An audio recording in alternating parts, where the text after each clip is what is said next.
आपलं शहर आता स्मार्ट होत आहे। मग तुम्ही कधी स्मार्ट होताय? स्मार्ट न्यूजचे यूट्यूब चॅनल सबस्क्राइब करा, स्मार्ट बना। नोटिफिकेशनसाठी बेल आइकॉन पर क्लिक करा। नमस्कार, मैं ओमकार अंगड़ी। स्मार्ट प्लस के आज के समाचार में आपका स्वागत। नज़र सबसे पहले आज के सुर्खियों पर। केरल में भारी बारिश, कर्नाटक पर भी बादल छाए। प्रदूषण संकट से दिल्ली बाधित। झूठे वादों का तूफान, मुश्किल में है किसान। लखन जारकिहोली लड़ेंगे विधान परिषद का चुनाव। ट्यूशन फीस वापस करने का निर्देश। मुदगे बालेकुंद्री में बस सेवा बढ़ाने की मांग। रंगोली के सप्तरंगों में खुशियों के दीप चमकाए, आराधना के साथ अपनी दिवाली मनाए। कपड़ों की दुनिया में एक भरोसेमंद और गुणवत्तापूर्ण नाम आराधना। गृहलक्ष्मी की सुंदरता की पहचान है साड़ी। घर की औरत का रुबाब और संस्कृति की देन है साड़ी।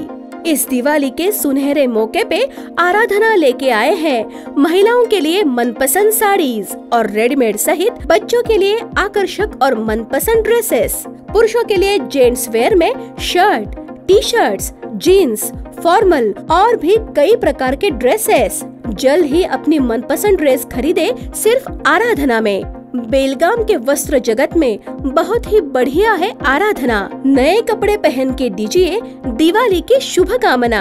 आराधना, मारुती गली, बेलगाम। आयुष्यात अडचणीचे प्रसंग सांगून येत नाहीत, म्हणूनच अशा प्रसंगात पाठीशी उभं राहणारे नाव म्हणजेच अन्वेकर गोल्ड। गेल्या 15 वर्षापासून सोने आणि चांदीच्या दागिन्यावर सर्वात जास्त सुलभ तारण कर्ज रक्कम देणारे आणि सर्वात कमी व्याजदर आकारणारे। कोणत्याही बँकेत सोन्या चांदीचे गहाण ठेवलेले दागिने सोडवून घेऊन आजच्या मार्केट दराप्रमाणे योग्य किमतीस खरेदी करणारे। दागिना असो वा विश्वास, आम्ही मोल जाणतो। अन्वेकर गोल्ड। अन्वेकर गोल्ड 8843 8863।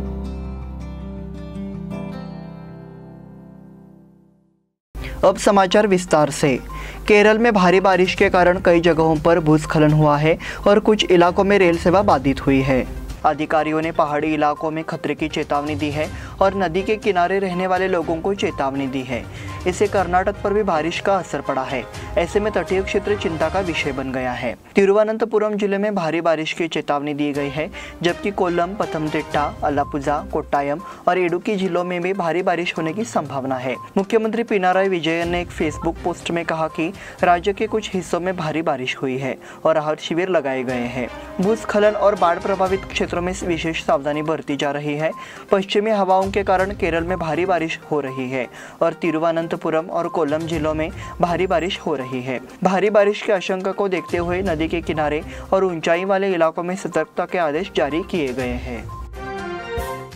प्रदूषण संकट से दिल्ली बाधित। सुप्रीम कोर्ट ने दिल्ली सरकार और केंद्र से प्रदूषण के स्तर को कम करने के लिए तत्काल कदम उठाने को कहा है और कहा है कि दिल्ली राजधानी क्षेत्र में भी इस सर्दी में हालात बढ़ गए हैं और खतरनाक है। कोर्ट ने सरकार को सलाह दी कि स्थिति में सुधार के लिए वाहनों पर प्रतिबंध लगाने पर विचार करे।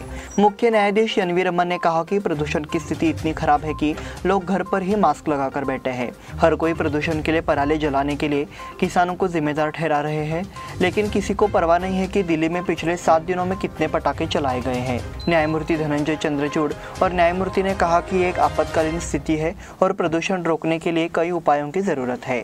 शीर्ष अदालत ने केंद्र से सोमवार तक जवाब दाखिल करने को कहा है।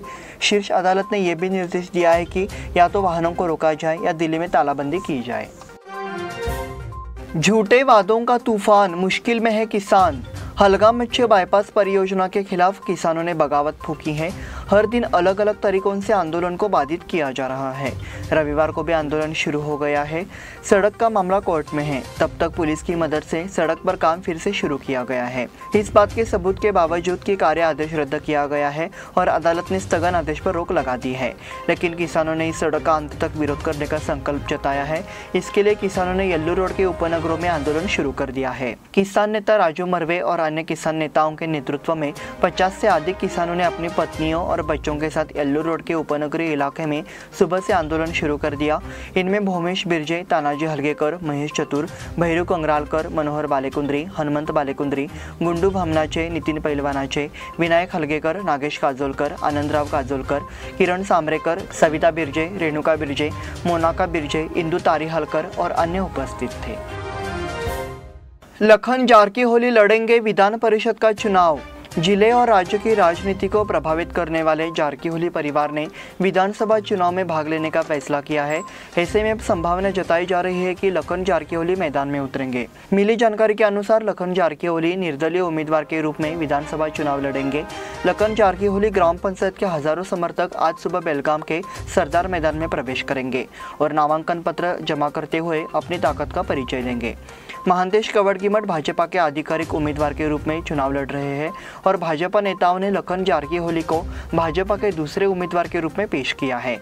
हालांकि ये पता चला है कि उन्होंने गैर पार्टी उम्मीदवार के रूप में चुनाव लड़ने का फैसला किया है। ट्यूशन फीस वापस करने का निर्देश।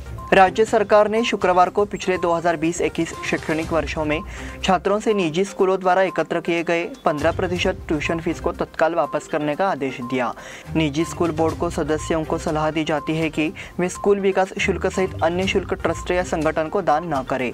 शैक्षणिक वर्ष 2021-22 के लिए कुल शुल्क का 15% वापस या समायोजित करना होगा। यदि निजी क्षेत्र निर्धारित 85% शुल्क से अधिक शुल्क कम करना चाहता है तो इसकी भी अनुमति है।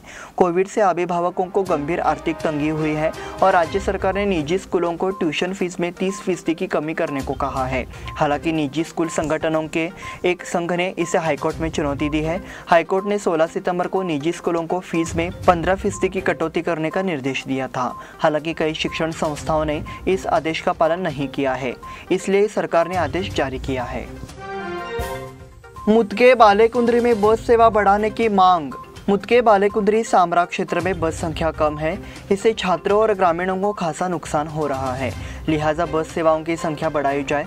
ग्रामीणों की ओर से परिवहन बोर्ड के आधिकारिक हेम सिंह लमानी और विजयलक्ष्मी गडकरी को शुक्रवार को सौंप दिया गया। फिलहाल स्कूल कॉलेज शुरू कर दिए गए हैं, लेकिन बसें कम है। छात्रों को सुलेभावी, मारीहाल, माविनकट्टी क्षेत्रों में बसों पर निर्भर रहना पड़ रहा है। कई बार ये बसें यात्रियों से भरी रहती है। इसकी चपेट में छात्र यात्री आ रहे हैं। बस समय पर नहीं होने से छात्रों को नुकसान हो रहा है। इसके लिए मांग की गई कि बालेकुंद्री और मुदके से बस सेवाएं बढ़ाई जाए। इस बुलेटिन में वक्त हो गया है छोटे से ब्रेक का। देखते रहिए smart plus. Poddar brothers jewellers, a perfect blend of traditional and modern jewelry in North Karnataka, Goa and Southern Maharashtra, serving since 5 generations.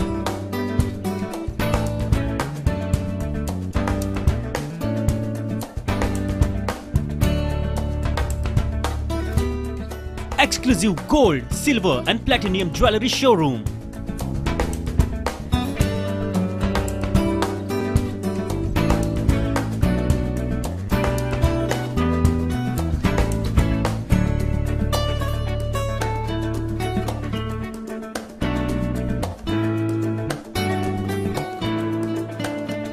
Poddar Brothers, Poddar Sons and Grandsons. खड़े बाजार Belgaum. Call is on 0831 240 550 or 51 or 52 or 53. Visit us at www.poddarjewelers.com. बेलगाम वासियों के पसंद में उतरा उड़ान बार and restaurant. Social distancing का ख्याल रखते हुए हमारा स्टाफ देता है बेहतरीन सर्विस का विश्वास।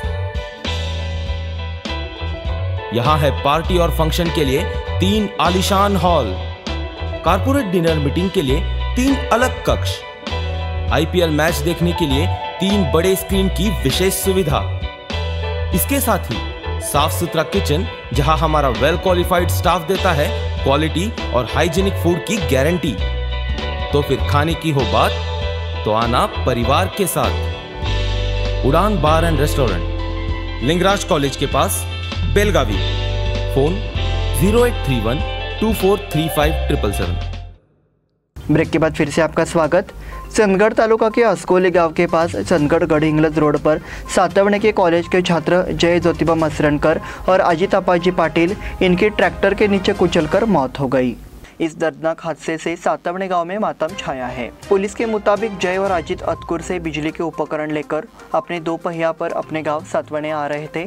इसी बीच असगोली पोल्ट्री फार्म के पास दुर्गम मोड़ पर गन्ने से लदे ट्रैक्टर को ओवरटेक करते समय दोनों सड़क पर टकरा गए और आगे वाली ट्रॉली से टकरा गई। उसी समय नागनवाड़ी से अतकुर की ओर जा रहा एक ट्रक उन दोनों के पास से गुजरा। इस बार पहिया उन दोनों से निकल गया और उनके सिर पर जोरदार टक्कर मार दी।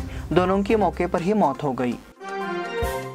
तुलसी विवाह उत्सव पर्व कल से शुरू होगा। रविवार का दिन प्रबोधिनी एकादशी है और सोमवार को तुलसी विवाह शुरू हो रहा है। रविवार स्मार्त संप्रदाय और सोमवार वैष्णव संप्रदाय की एकादशी होगी।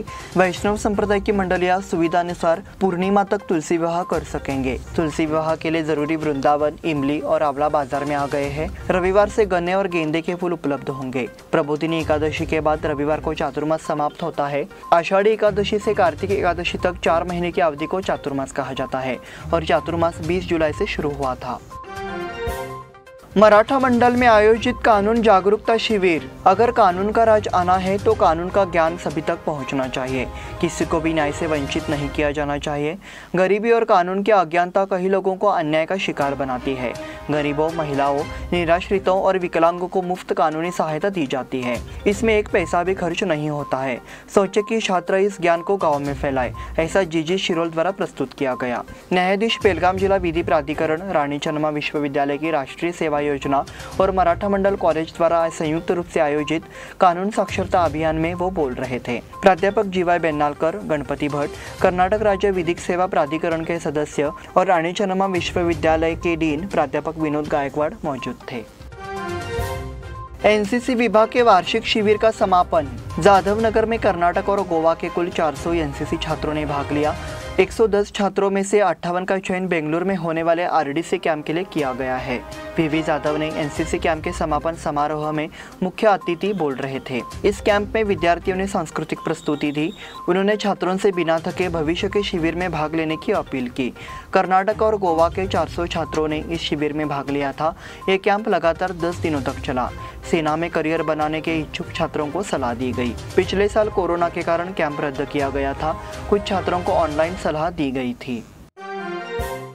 नीरज चोपड़ा समेत 12 लोगों को खेल रत्न पुरस्कार। मेजर ध्यानचंद खेल रत्न पुरस्कार 12 एथलीटों को दिए गए, जिनमें भाला फेंक खिलाड़ी नीरज चोपड़ा भी शामिल है, जिन्होंने टोक्यो ओलंपिक में देश के लिए स्वर्ण पदक जीता था।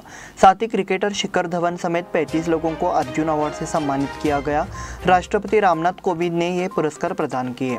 10 लोगों को द्रोणाचार्य पुरस्कार दिया गया। इसी के साथ स्मार्ट प्लस के आज के समाचार समाप्त हुए। धन्यवाद।